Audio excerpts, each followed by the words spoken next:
Bruins Beat is brought to you by FanDuel, the exclusive wagering partner of the CLNS Media Network. And we're here with Conor Ryan, presented by FanDuel. Conor, what is up? Evan, I'm doing well. How you doing? Doing great. Did you do anything fun for St. Patrick's Day?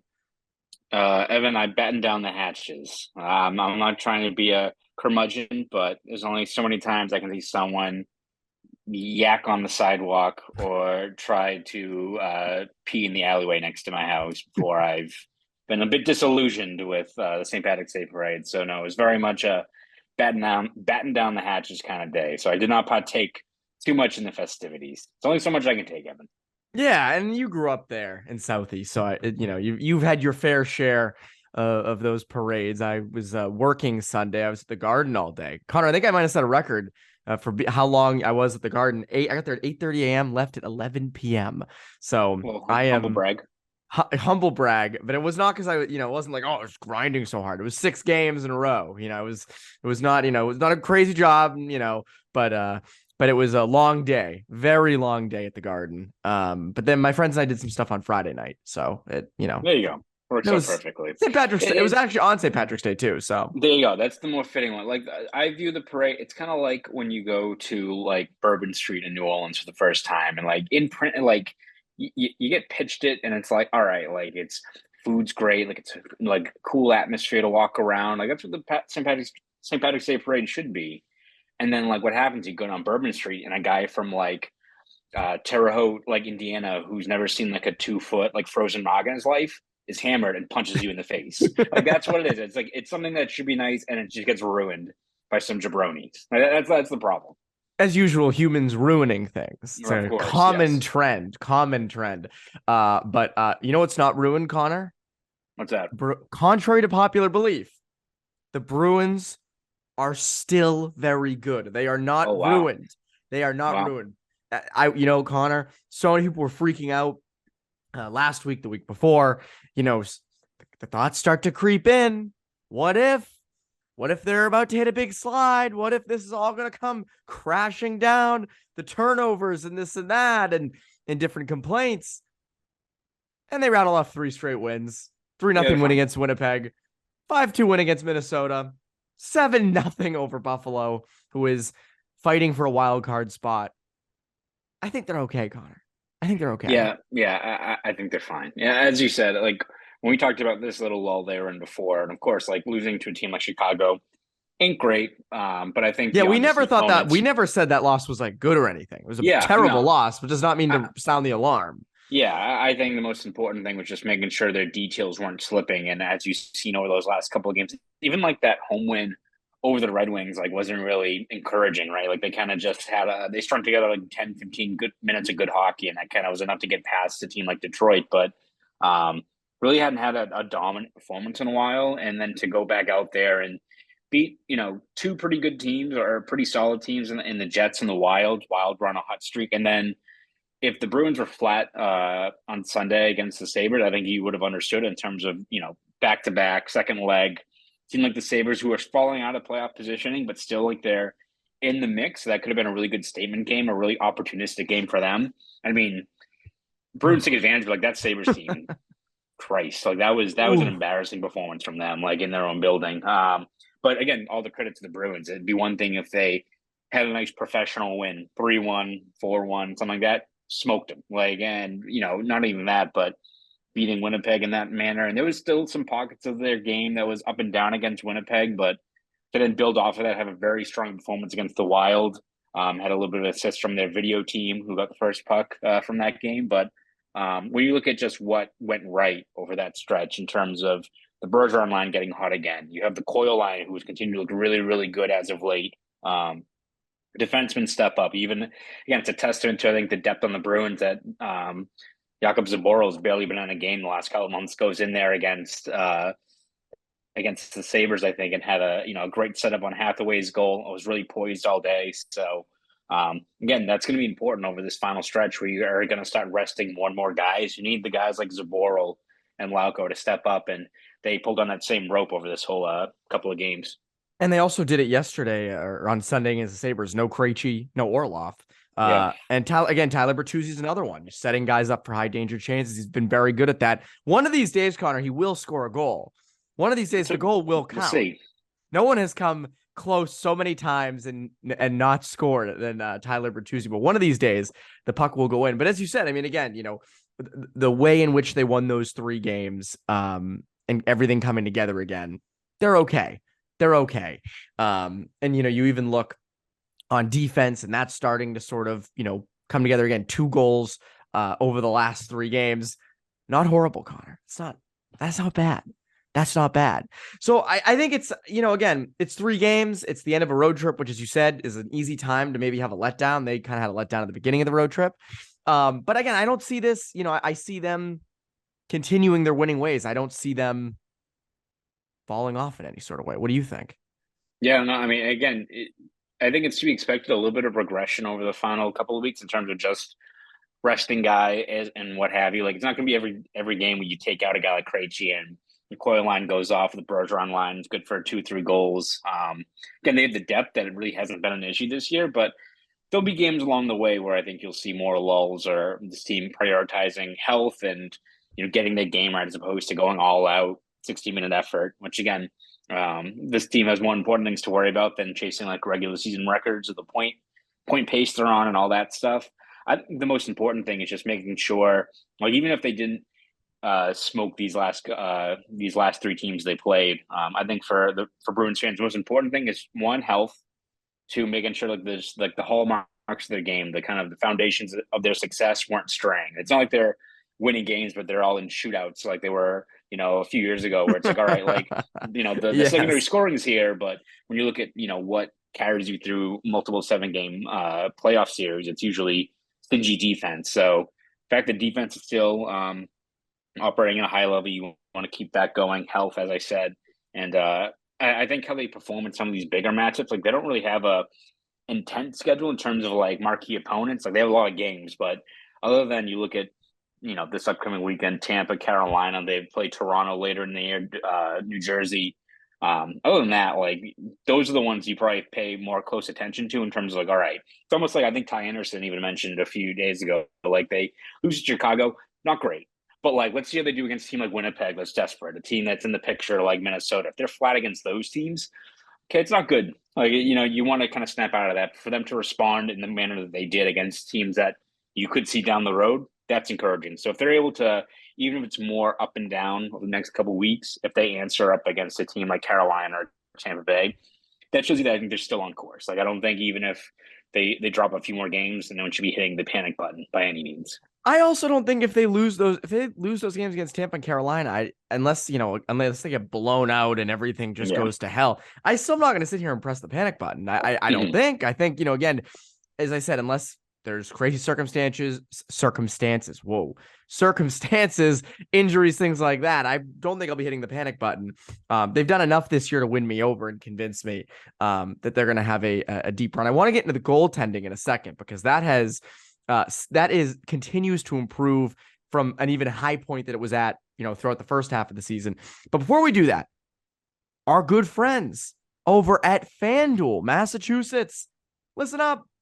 The wait is finally over. FanDuel, America's #1 sportsbook, is now live in Massachusetts, and new customers in Mass can get in on the action with $200 in bonus bets guaranteed when you place your first $5 deposit.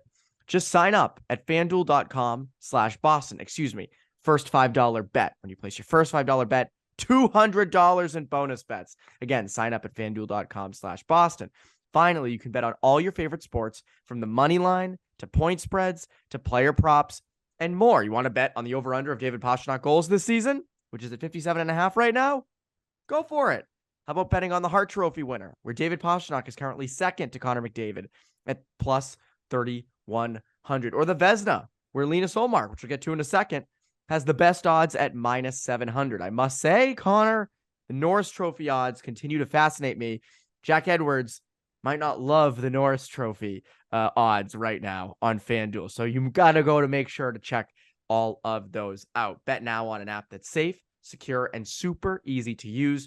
Don't miss your chance to get $200 in bonus bets, win or lose. Visit FanDuel.com/Boston and make every moment more on America's #1 sportsbook. 21 plus and present in Mass.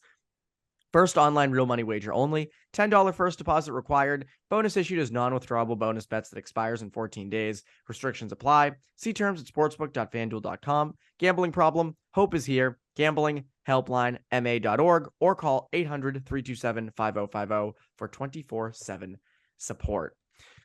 The goaltending. Jeremy Swayman, 2 shutouts in his last 2 games. Buffalo, Winnipeg. Buffalo's got quite the offense. So, I mean, shutting them out, that's no small feat. I know we look at Buffalo and kind of go, oh, the little Sabres, whatever. But they got a real offense up there. Real offense. I know we talked about this last week. And we talked about Ty Anderson earlier, or you mentioned Ty earlier. I don't think we did a whole segment on Ty. But he was talking with Felger on Sports Sunday night. And it came up, the idea, Swayman has been outstanding since January 1st. We talked in the first half of the year, can Swayman find his groove? Can Swayman find his groove? He has more than found his groove. He's been outstanding. I mean, you just look at the advanced analytics on both Ullmark and Swayman.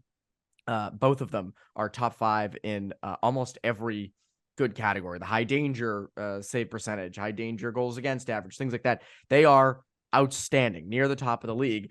And it begs the question, Ullmark throughout the year has been, as I just said, the odds-on Vezina favorite. Definitely going to be starting in the playoffs.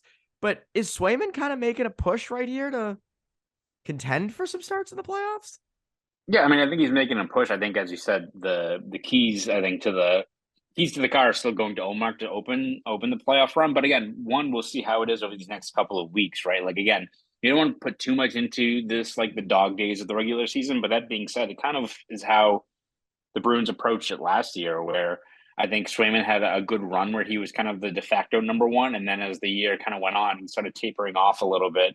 And Ullmark kind of took that spot again for the start of the playoffs. So, again, it's a good problem to have. It means that both those guys should get equal reps down the stretch here because they're both, 1, playing like number 1 goaltenders, and 2, it splits up those reps ahead of the playoffs. But I think it kind of comes down to how these guys, fare over these final weeks. But I still feel like Ullmark gets the nod. But you run into that situation where it's like, all right, let's say like in game 2 of the first round, Ullmark lets in 4 goals. Like, do you immediately go to Swayman? Like it's one of the challenges of being a coach in terms of weighing that. Like, do you do an about face there? Do you stick with them for another game? But then you're in it's one of those ones where you have to gauge like whether it's just the usual shit happens with playoff hockey where you let a few goals in, or is it decline in terms of their play? So it's a great problem to have to the Bruins, where it's like, all right, well, Ullmark doesn't have it. We have a guy who's playing like a number 1 goalie and Swayman as the backup, but it will be fascinating once you get to that part of the playoffs where every team goes through it with adversity in terms of something goes haywire or players, hits a lull or what have you. You have insurance for that with a guy like Swayman, but when exactly do you have like the break glass in case of emergency thing? Because you can't really put the glass back together. You can't like put duct tape over it and clear it up. But that'll be really fascinating to see just how Montgomery balances that, because there will be a game or two where even if this team goes on a deep run, where probably Ullmark lets in 4 or 5 goals. Like, that's just the way it goes. You get some of these high-powered teams that they're going up against.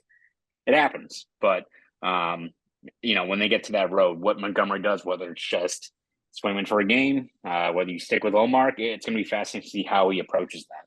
It's a huge coaching decision, as you said, because you really can't repair that glass. If you take out Ullmark, put Swayman in, you're killing Ullmark's confidence. Like, there's all those elements to it. I mean, they have goalie Bob, who's the goalie whisperer, can kind of figure those things out. But that's still a massive decision. And you saw the Bruins kind of struggle with that a little bit in the first round against Carolina last year, where it was, what do you do? When do you kind of pull them? I mean, and it was not an easy call for Bruce Cassidy to make last year. Now, again, both of them are much better than they were last year. The team is a lot better than it was last year. I agree with you. I don't think there's any chance at this moment that Swayman gets starts over Ullmark, or at least start the playoffs over Ullmark. Ullmark has been, as I said, the Vezina favorite.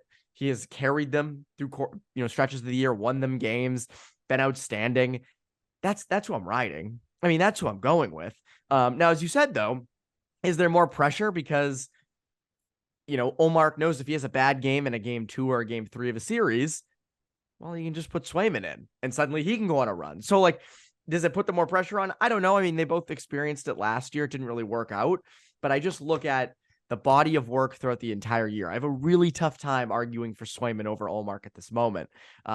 But as you said, it's a good problem. There's nothing wrong with that. That's why you don't trade a guy like Jeremy Swayman for situations that could arise, like we've talked about, right? Like this is why you don't trade a guy like Swayman or Tuukka Rask way back in the day. So again, I mean, Swayman has been outstanding, and it's good to see, by the way, because again, he's probably your goalie of the future, big time. And we'll get to kind of his money situation this offseason, which get pretty interesting. It should get pretty interesting. But again, Ullmark and Swayman, two good options to have, two really good options to have, Conor. But a great option for a lot of people, for everyone really, is our good friends over at BetterHelp, which this show is sponsored by. Hockey is widely considered to be a macho, tough sport full of people playing through every kind of injury. But the reality is that everyone is human, and getting help for your mental health is always a good thing, and something I'm a firm believer in.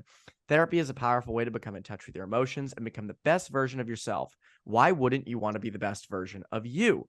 It's all about deepening your self-awareness and understanding, because sometimes we don't know what we want or why we react the way we do until we talk through things.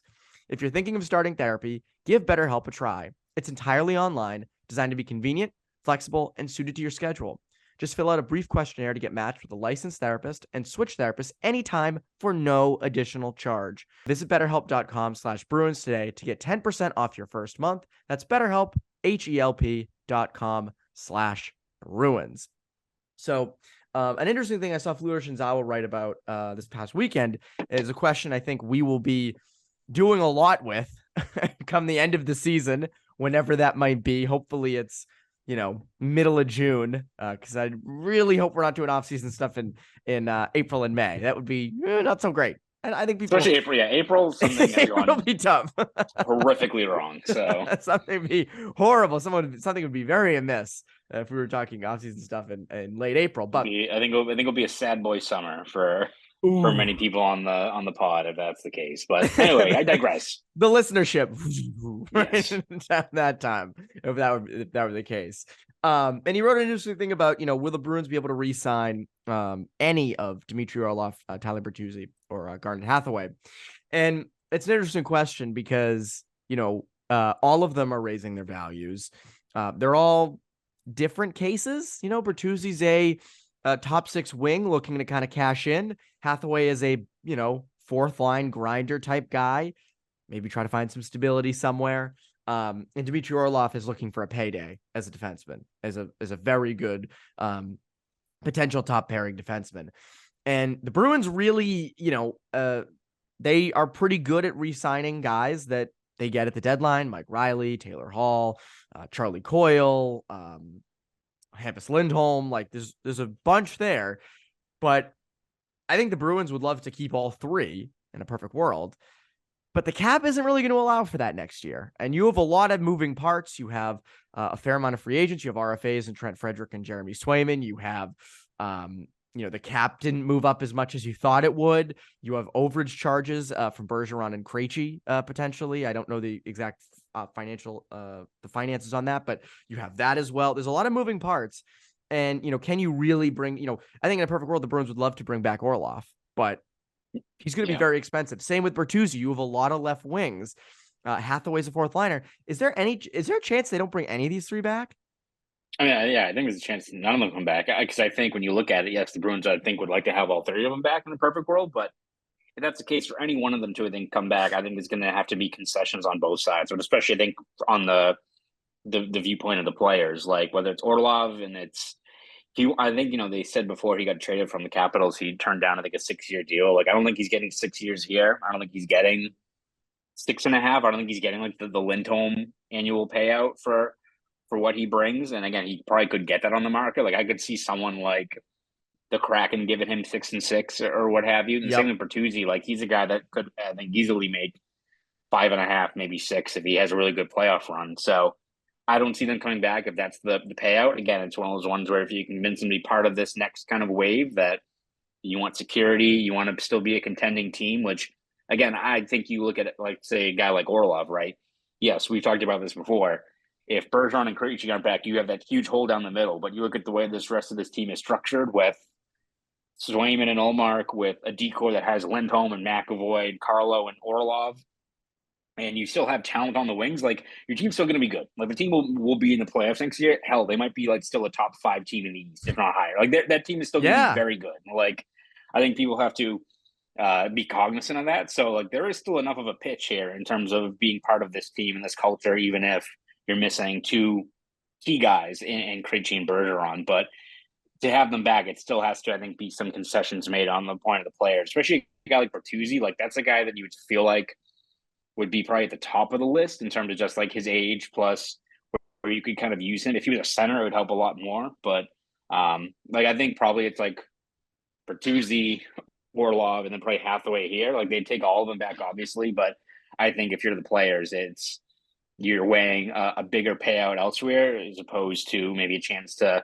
I wouldn't say run it back, because again, we don't know what's going to happen next year with Bergeron and Krejci, but it's not like this team's like, this is the 1 year and they're going to immediately take a huge dip down. Will they be the wagon they are now? Will they be a top tier contender? Probably not, but this still has the foundations of a very good team. It's just whether or not these guys who are probably in line for their biggest payday of their careers, you're not going to bemoan, I think, a guy for chasing that when that opportunity is right there for them. No, there's nothing wrong with that. We always encourage players to go chase the bag. I mean, come on, it's part of the deal. I will push back though. I think Orlov might be the top of that list. And again, this is just, spitballing, I guess. But I look at, again, Bertuzzi to me is a Bruin. Like, Bertuzzi has every quality you would think a Bruins left wing would have. I just look at the depth this team already has on the wings, and I kind of go, I don't know, I don't know if you really want to be spending that money when you have other options there. I think shoring up your top 4 on D with Orlov, McAvoy, Lindholm, Carlo is outstanding. Like, that to me is terrific. The problem though is Orlov going to take less than Lindholm? Probably not. I would assume, especially if he, got him out of Washington because of it. So again, I think Orlov probably brings a little more because he solidifies a need. But again, I mean, you can't go wrong with Bertuzzi. I think Hathaway's probably gone.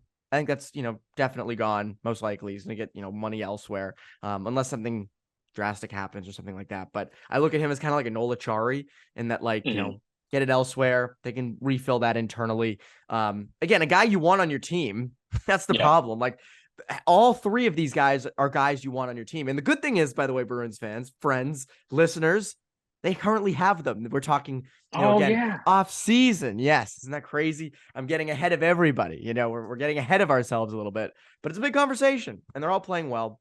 And they all have their spot on the team. So it's interesting to talk about them right now. Conor, what can people look forward to from you over at Boston.com? Yeah, we're going to have you covered every step of the way this Bruins season with recaps, features, columns, breakdowns, all that good stuff over at Boston.com. Not just Bruins, of course. We have you covered on everything that's happening in Boston sports, whether it's Patriots offseason, Red Sox getting ready for their season, Celtics, everything. We'll be covered on everything over at Boston.com. So please read all of our stuff over there. And if you want to follow me on Twitter, you can at ConorRyan_93. Go do all that. And remember to subscribe to New England Hockey Journal. That is Conor Ryan. I'm Evan Marinofsky. Bruins Beat listeners, have a great rest of your week.